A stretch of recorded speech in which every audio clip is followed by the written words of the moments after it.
Hey guys, I welcome you all to GSN Law। 31 अगस्त के daily legal and polity current affairs में आपका स्वागत है। ये वीडियो एडवोकेट्स, सीए, सीएस और इन प्रोफेशन से जुड़े स्टूडेंट्स के लिए भी है। और अगर आप यूपीएससी, पीएससी, जुडिशरी या फिर किसी और एग्जाम की तैयारी कर रहे हैं जिसमें जीएस आता है, तो आपको ये करंट अफेयर्स जरूर फॉलो करना चाहिए। शुरू करने से पहले मैं आपको बता दूं कि आप हमसे in different social media platforms पे जुड़ सकते हैं और अगर आपका कोई क्वेश्चन है तो आप मुझसे कोरा पे पूछ सकते हैं। और अगर कोई ऐसा टॉपिक है जो आप चाहते हैं कि हम कवर करें तो कमेंट बॉक्स में हमको जरूर बताएं। आज हम आपके लिए सिर्फ 4 टॉपिक्स लेकर आए हैं क्योंकि हाल ही में जीएसटी की मीटिंग हुई थी जिसके बाद नए चेंजेस किए गए हैं और स्टेट्स और सेंटर के बीच में जो इशू है उसको भी कवर करना है। इसीलिए एक ही टॉपिक में हमने कई सारी चीजें कवर करने की कोशिश की हैं। ऐसे ही हमारा पहला टॉपिक है reservation quota within quota case, जिसमें मैटर को रेफर कर दिया गया है कि क्या शेड्यूल कास्ट कैटेगरी में सब कैटेगरीज बनाई जा सकती हैं।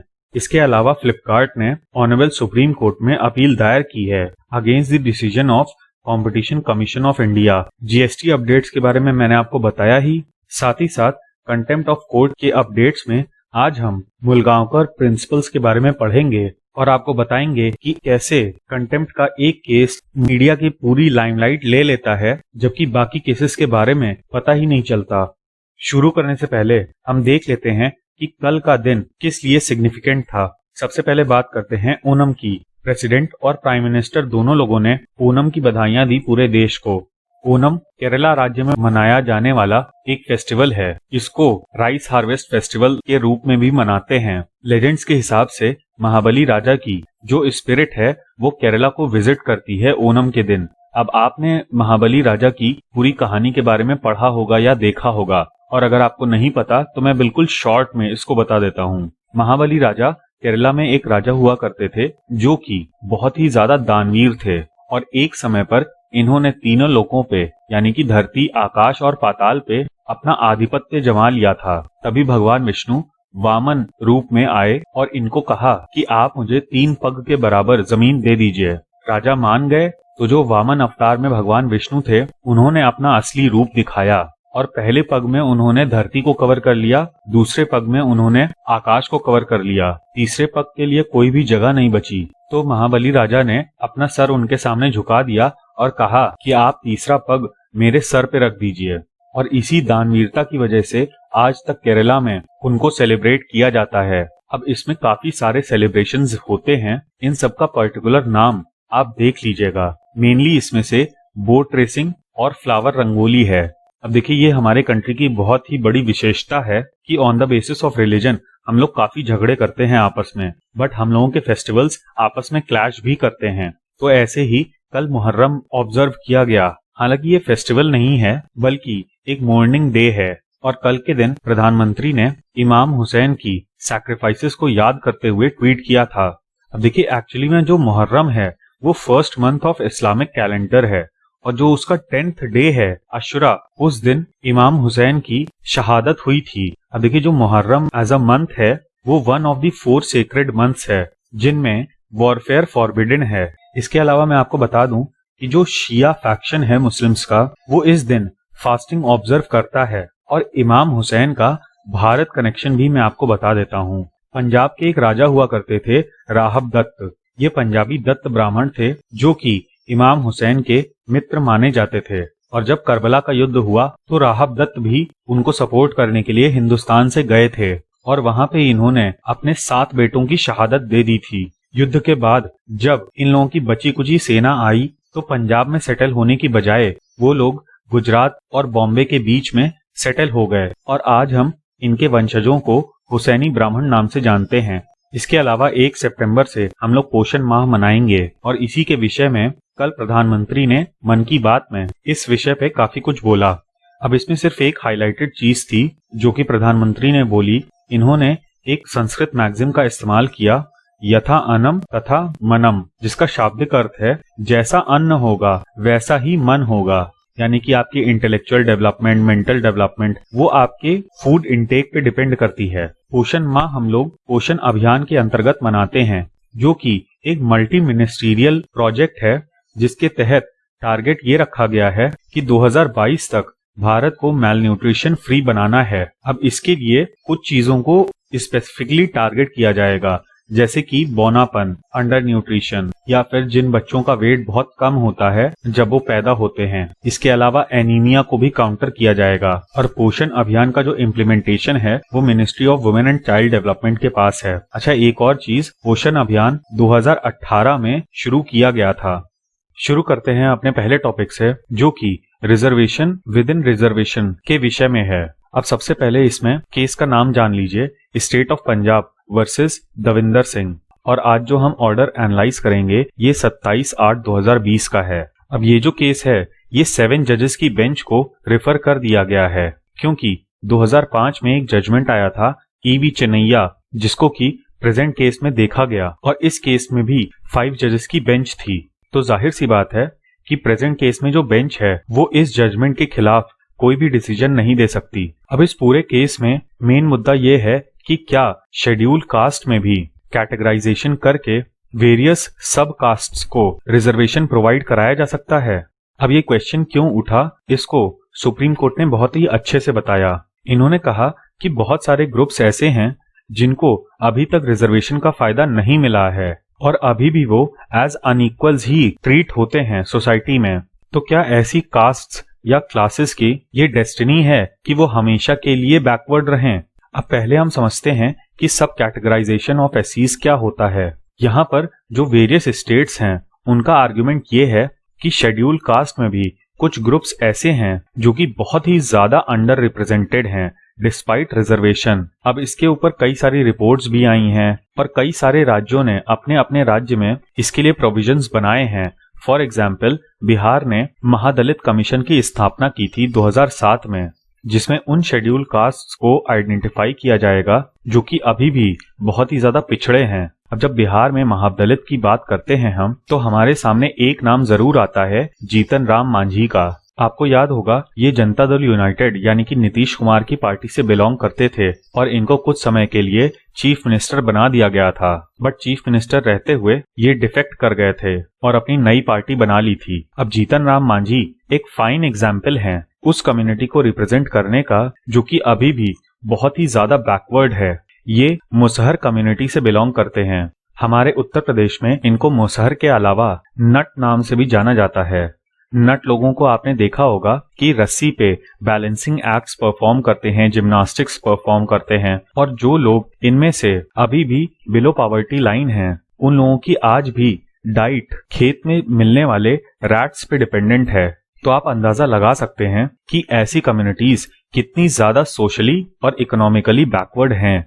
अब देखिए, आर्टिकल 341 के हिसाब से सिर्फ प्रेसिडेंट के पास पावर है कि वो शेड्यूल कास्ट और शेड्यूल ट्राइब्स की एक लिस्ट बनाए, क्योंकि कॉन्स्टिट्यूशन में प्रोविजंस एससीज एंड एसटीज के स्पेशल ट्रीटमेंट के लिए तो दिए गए हैं, बट कहीं पर भी ये नहीं बताया गया है कि शेड्यूल कास्ट और शेड्यूल ट्राइब होंगे कौन। तो ये जो शेड्यूल है ये प्रेसिडेंट के द्वारा प्रिपेयर किया जाता है। अब दिक्कत एक बात की और है कि मान लीजिए प्रेसिडेंट ने अपनी लिस्ट में किन्हीं ग्रुप्स को ऐड कर लिया।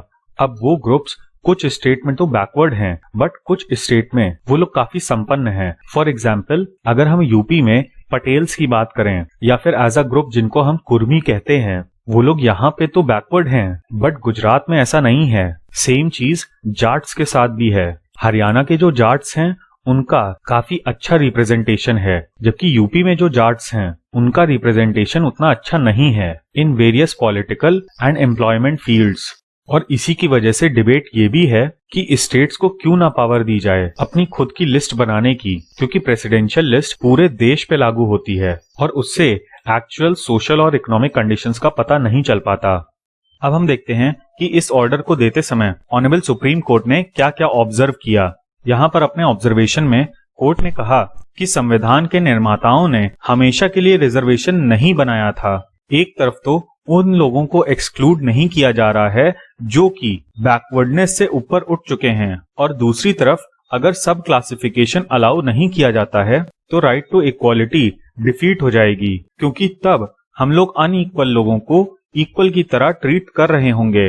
अब यहाँ पर ये 342 होगा, और इस चीज को भी ध्यान रखिएगा कि जो आर्टिकल 342A है ये 102nd अमेंडमेंट एक्ट से लाया गया है। अब 342A में सोशली और एजुकेशनली बैकवर्ड क्लासेस कौन से होंगे इनके बारे में दिया गया है और इसी में प्रेसिडेंट को पावर दी गई है कि वो शेड्यूल कास्ट और शेड्यूल ट्राइब की लिस्ट बना सकते हैं। यहाँ पर कोर्ट ने कहा कि आर्टिकल 342A को हम इन आइसोलेशन नहीं पढ़ सकते, बल्कि हमें इस प्रोविजन को आर्टिकल 341 और 342 के साथ भी पढ़ना होगा, क्योंकि आर्टिकल 341 में शेड्यूल कास्ट के बारे में दिया हुआ है और आर्टिकल 342 में शेड्यूल ट्राइब्स के बारे में दिया हुआ है। अब आर्टिकल 342 के क्लॉज 2 के हिसाब से पार्लियामेंट के पास पावर है कि वो किसी भी क्लास को इंक्लूड या एक्सक्लूड कर दे सेंट्रल लिस्ट से, जो कि सोशली और इकोनॉमिक बैकवर्ड क्लासेस की है। यहाँ पर कोर्ट ने यह भी कहा कि पावर ऑफ वेरिएशन सिर्फ एक ही बार एक्सरसाइज की जा सकती है। मतलब ये नहीं होगा कि कभी भी आपने चाहा तो किसी को आपने इंक्लूड कर लिया बाय लॉ और जब आपने चाहा तो उसको एक्सक्लूड कर दिया। फॉर एग्जाम्पल, मान लीजिए ए क्लास है, अब इस ग्रुप को पार्लियामेंट ने बाय लॉ सेंट्रल लिस्ट में ऐड कर दिया सन 2010 में। फिर 2014 में सरकार बदल गई और इन्होंने ए क्लास ऑफ सिटीजन्स को सेंट्रल लिस्ट से हटा दिया। तो मान लीजिए फिर से सरकार बदलती है तो ऐसा नहीं होगा कि ए क्लास ऑफ सिटीजन्स को फिर से ले आया जाएगा।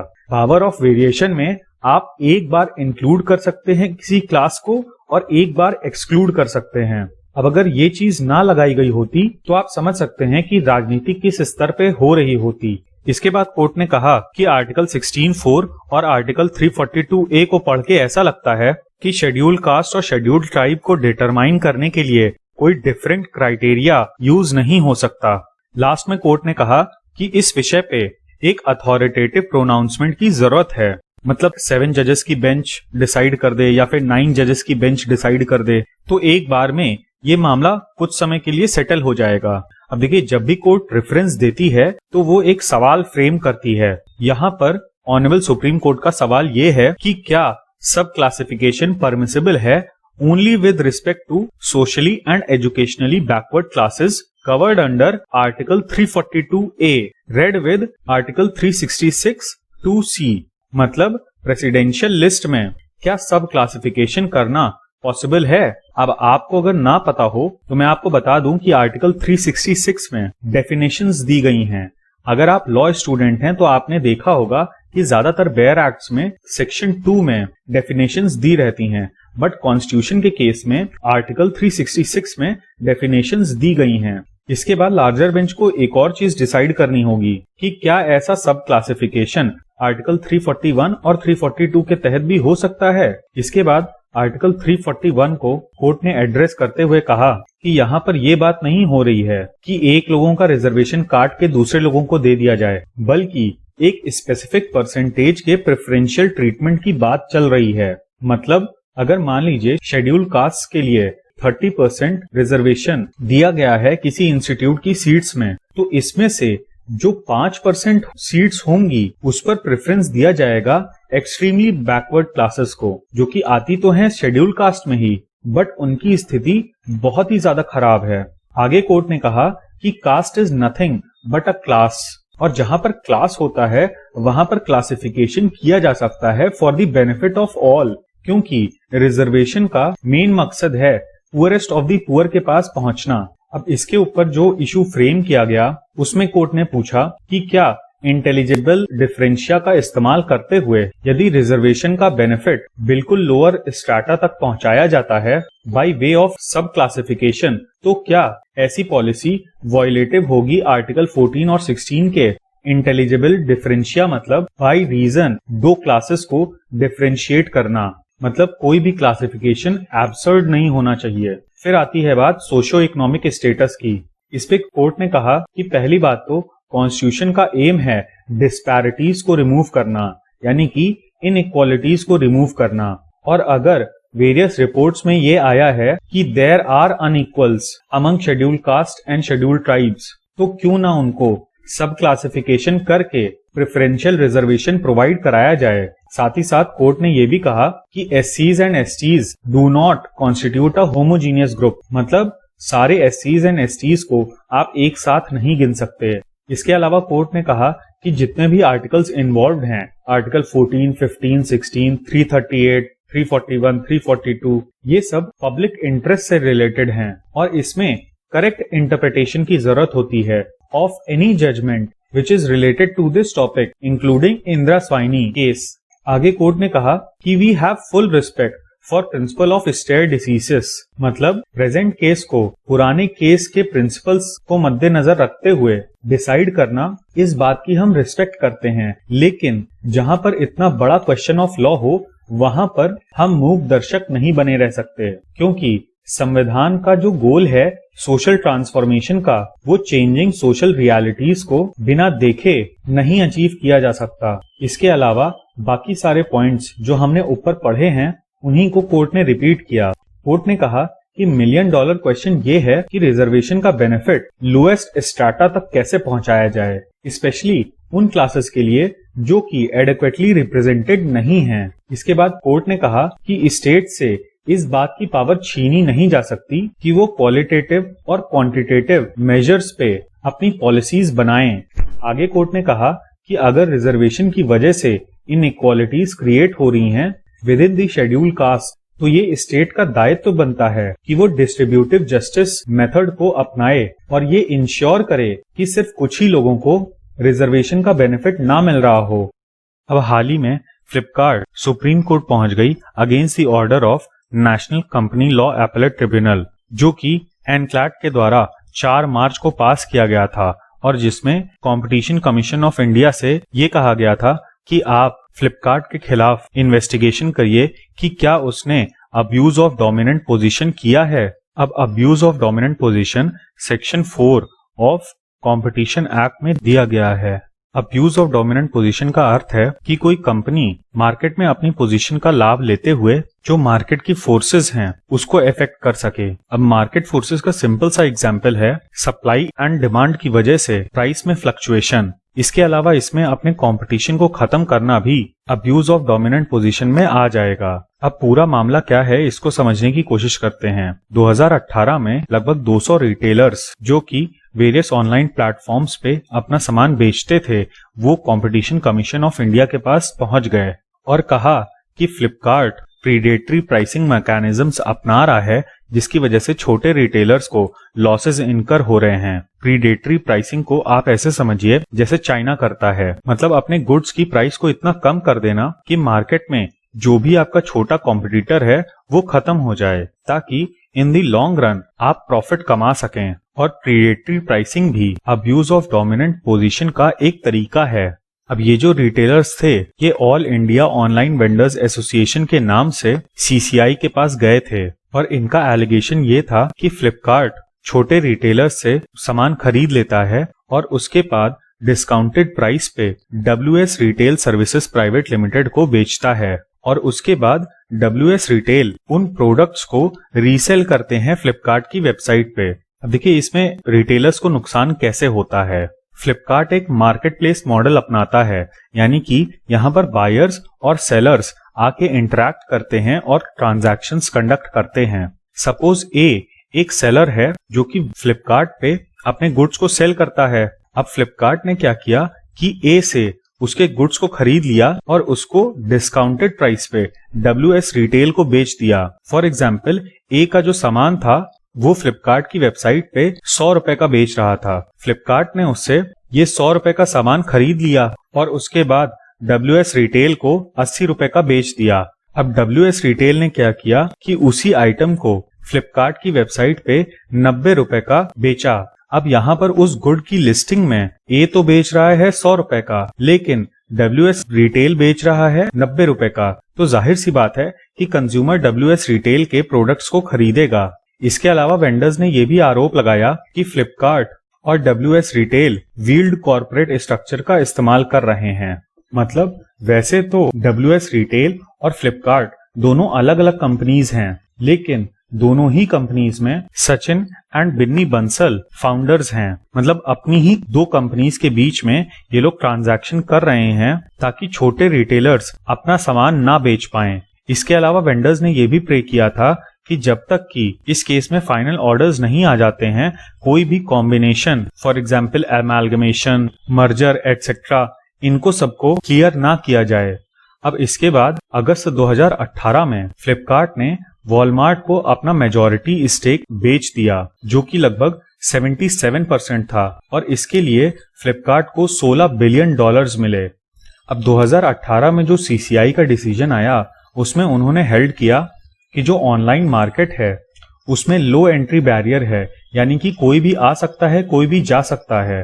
क्योंकि देखिए, साइट बनाने में और कोऑर्डिनेट करने में कोई बहुत ज्यादा इंफ्रास्ट्रक्चर या पैसे की जरूरत नहीं होती, सिर्फ आपके पास बेटर कनेक्शंस होने चाहिए। और इसीलिए फ्लिपकार्ट को डोमिनेंट पोजीशन में नहीं कहा जा सकता। लास्ट में कोर्ट ने कहा कि ऐसे मामलों में इंटरवेंशन करने से पहले बहुत ही केयरफुली इन चीजों को डिसाइड करना चाहिए, क्योंकि ऑनलाइन मार्केट अभी भी एक नेसेंट स्टेज में है और कहीं ऐसा ना हो कि अपने डिसीजन की वजह से हम इनोवेशन को खत्म कर दें। इसके बाद national company law appellate tribunal का ऑर्डर आता है, जिसमें उन्होंने CCI को डायरेक्ट किया कि आप डायरेक्टर जनरल लेवल की एक प्रोब कंडक्ट करिए against Flipkart for abuse of dominant position. अब इस ऑर्डर में एनक्लैट ने इनकम टैक्स अपीलेट ट्रिब्यूनल के ऑर्डर पे रिलाई किया। अब जो IT-80 का जजमेंट था उसमें एक असेसिंग ऑफिसर का ऑब्जर्वेशन साइट किया गया था, जिसके हिसाब से फ्लिपकार्ट के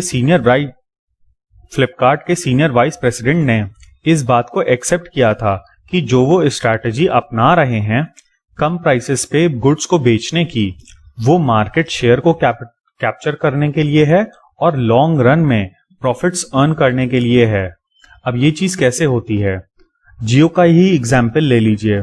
शुरुआत में जियो ने इतने कम प्राइसेस रखे कि उसका यूजर बेस बहुत ही तेजी से आगे बढ़ा। बाद में अगर उसने थोड़े बहुत प्राइसेस बढ़ा भी दिए तो भी यूजर बेस उसका बना रहा। अब टैक्स के विषय में तो IT-80 ने फ्लिपकार्ट के फेवर में अपना जजमेंट दिया, लेकिन अपने जजमेंट में उसने ये भी ऑब्जर्व किया कि जो भी ऑपरेशंस फ्लिपकार्ट चला रहा है उससे ये कहा जा सकता है कि वो डोमिनेंट पोजीशन का अब्यूज कर रहा है और प्रीडेटरी प्राइसिंग का इस्तेमाल कर रहा है। और इसी चीज को एनक्लैट ने अपने ऑर्डर में भी इंक्लूड कर लिया और कंपटीशन कमीशन ऑफ इंडिया से कहा कि आप इस मामले में इन्वेस्टिगेशन करिए। अब प्रेजेंटली फ्लिपकार्ट सुप्रीम कोर्ट पहुंच गया है और WS रिटेल ने 2017 से ही फ्लिपकार्ट पे अपने प्रोडक्ट्स को सेल करना बंद कर दिया है, लेकिन फिर भी CCI को इस मामले में प्रोब करना होगा, क्योंकि यहां पर सिर्फ प्रीडेटरी प्राइसिंग और अब्यूज ऑफ डोमिनेंस पोजीशन की बात नहीं है, बल्कि जो एलिगेशन है कॉर्पोरेट व्हील का, वो भी एक बहुत बड़ा आरोप है। तो आगे इस मामले में जो भी होता है हम आपको अपडेट करते रहेंगे। अब पिछले हफ्ते GST काउंसिल की 41st मीटिंग कंक्लूड हो गई और काफी सारे डिसीजंस लिए गए हैं GST के रिगार्डिंग, लेकिन उससे पहले हम लोग CBIC का नोटिफिकेशन देख लेते हैं जो कि PIB पे पब्लिश हुआ था। अब यहाँ पर आप इस लिंक को इग्नोर कर दीजिएगा और इसकी जगह पर आप इस नोटिफिकेशन नंबर को साइट कर सकते हैं, क्योंकि central board of indirect taxes का क्लैरिफिकेशन इसी नोटिफिकेशन के रिगार्डिंग आया है, जो कि 25 अगस्त को आया था और इसमें interest on delayed payment of GST के बारे में बोला गया था। बहुत सारे लोगों को कंफ्यूजन थी कि क्या इसका रेट्रोस्पेक्टिव इफेक्ट होगा, तो इसी चीज को CBIC ने क्लैरिफाई किया और कहा कि ये जो नोटिफिकेशन है ये प्रोस्पेक्टिवली अप्लाई किया जाएगा, मतलब पिछले पीरियड के लिए कोई भी रिकवरी नहीं की जाएगी। In accordance with 39th meeting of GST council.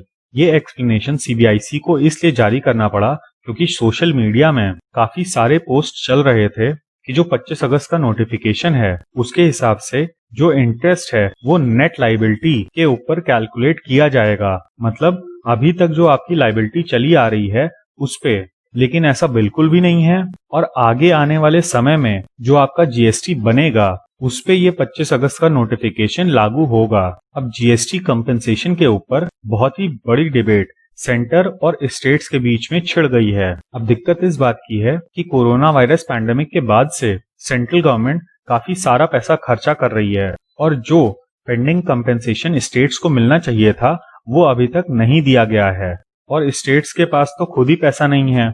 अब इस केस में सेंट्रल गवर्नमेंट ने स्टेट्स को दो ऑप्शंस दिए हैं रेवेन्यू शॉर्टफॉल को मीट करने के लिए। अब देखिए, ये जो भी जीएसटी कंपनसेशन है ये अप्रैल के महीने से ही नहीं मिला है और अप्रैल से जुलाई तक का जो एस्टिमेट है वो 1.5 लाख करोड़ है।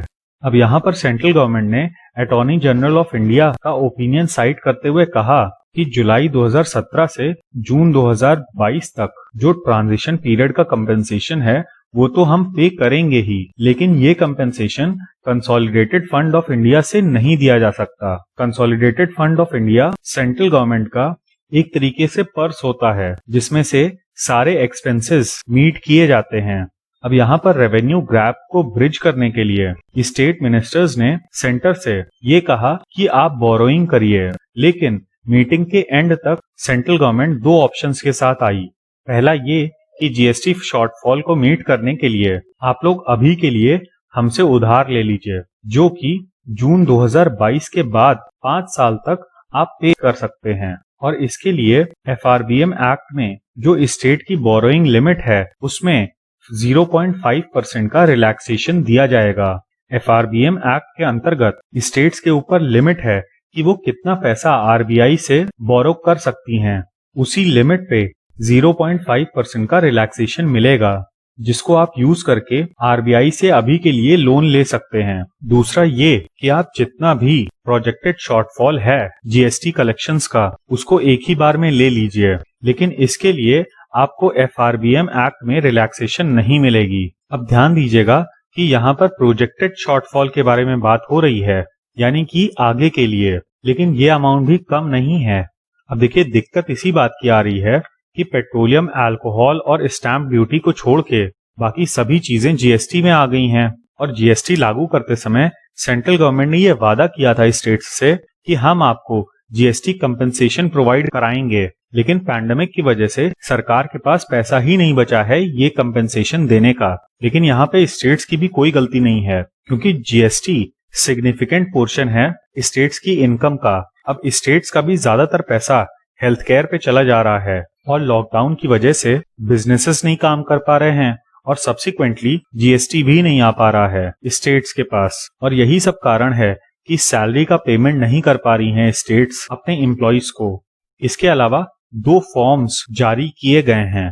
पहला तो जीएसटीआर 2A में चेंजेस करे गए हैं, जिसमें कि अब इंपोर्ट ऑफ गुड्स और स्पेशल इकोनॉमिक जोन्स से जो भी सप्लाईज ली जाती हैं वो दोनों ही आप इस फॉर्म में मेंशन कर पाएंगे। अब ये ट्रायल बेसिस पर है और इसके अंतर्गत जो टैक्स पेयर्स हैं वो अपनी बिल ऑफ एंट्रीज को जीएसटी और आइस गेट सिस्टम से एक्सेस कर सकते हैं।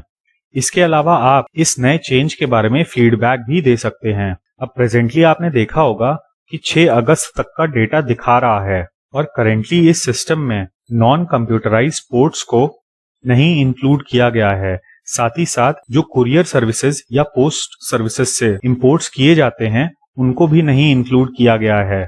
अब पीआईबी की इस रिलीज में ये भी कहा गया कि जितनी भी अमेंडमेंट से रिलेटेड इंफॉर्मेशन होगी वो जल्दी ही टैक्स पेयर्स को प्रोवाइड कर दी जाएगी। इसके अलावा एक नया फॉर्म जीएसटीआर 2B इंट्रोड्यूस किया गया है, जिसमें ऑटो जनरेटेड ड्राफ्ट होगा इनपुट टैक्स क्रेडिट स्टेटमेंट का, जो कि उसके सप्लायर्स के द्वारा प्रोवाइडेड इंफॉर्मेशन पे बेस्ड होगा।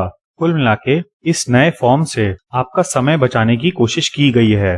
अब देखिए, ये स्टैटिक स्टेटमेंट होगा और हर फॉर्म की तरह ये भी हर महीने प्रोवाइड कराया जाएगा on the 12th day of succeeding month. अब यहाँ पर इस फॉर्म के फीचर्स दिए गए हैं जिनको आप पढ़ लीजिएगा। इसके अलावा आप ये जान लीजिए कि जो जुलाई 2020 का जीएसटीआर 2B है वो अवेलेबल करा दिया गया है, बट ये सिर्फ ट्रायल बेसिस पे अवेलेबल है और टैक्स पेयर्स से ये रिक्वेस्ट की गई है कि इसको आप फीडबैक पर्पस के लिए इस्तेमाल करें। लास्ट में बात कर लेते हैं कंटेम्प्ट केसेस की। अब इस पूरे जजमेंट के ऊपर हमने एक डेडिकेटेड वीडियो बनाया है जिसको आप देख सकते हैं, और उसी वीडियो में मैंने आपको बताया था कि कोर्ट ने अभी तक ये नहीं डिसाइड किया है कि प्रशांत भूषण जी को क्या सजा दी जाए, और इसके पहले कोर्ट ने इस मामले में एक स्पेशल हियरिंग लगाई जिसमें कहा कि आप अगर माफी मांग लेंगे तो उससे क्या ही बिगड़ जाएगा।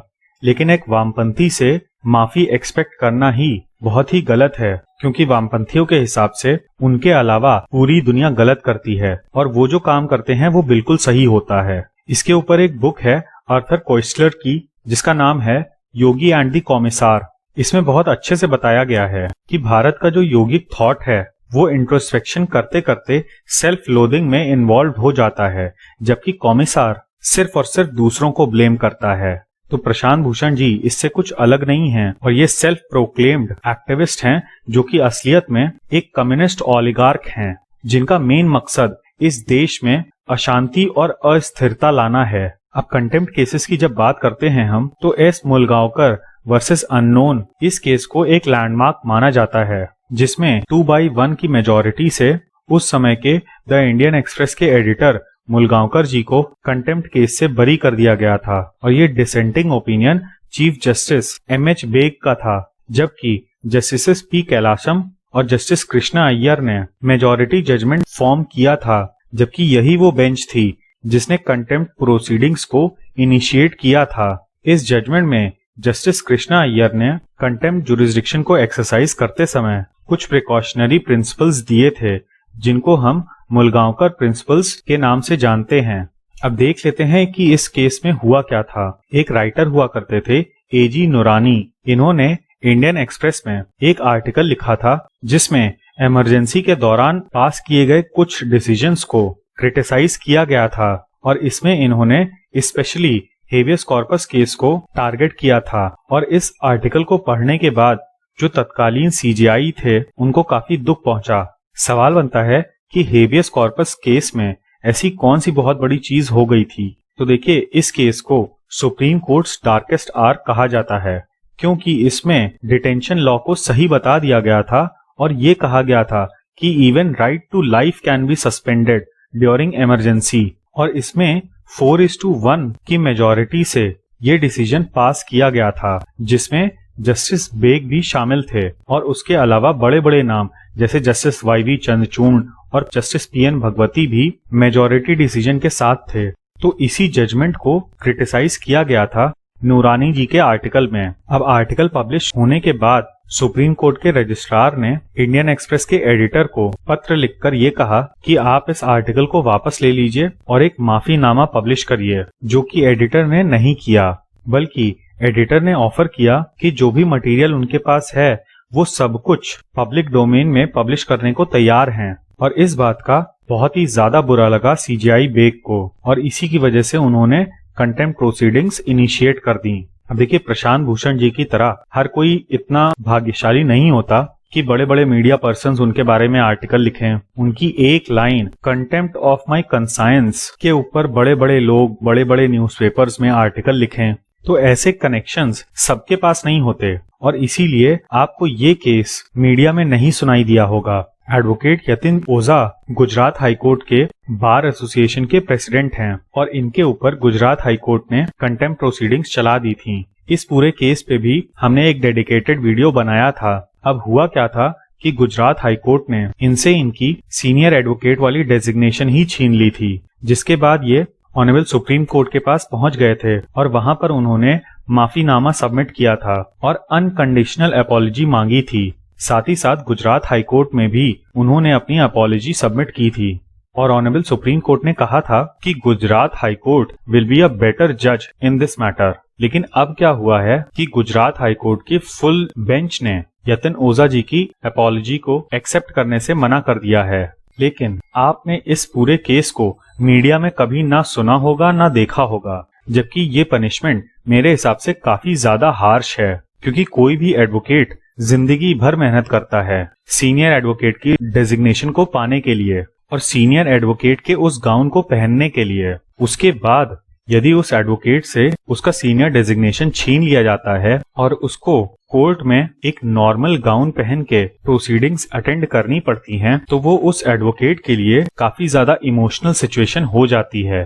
तो यहाँ पर आपको कॉन्ट्रास्ट पता चला होगा कि एक जगह पर कोर्ट कह रही है कि आप माफी दे दीजिए, लेकिन अगला अगर माफी मांग लेगा तो उसका कंटेम्प्ट ऑफ कंसाइंस हो जाएगा, जबकि दूसरी तरफ माफी मांगने के बावजूद कोर्ट ने इनकी सजा को कम नहीं किया।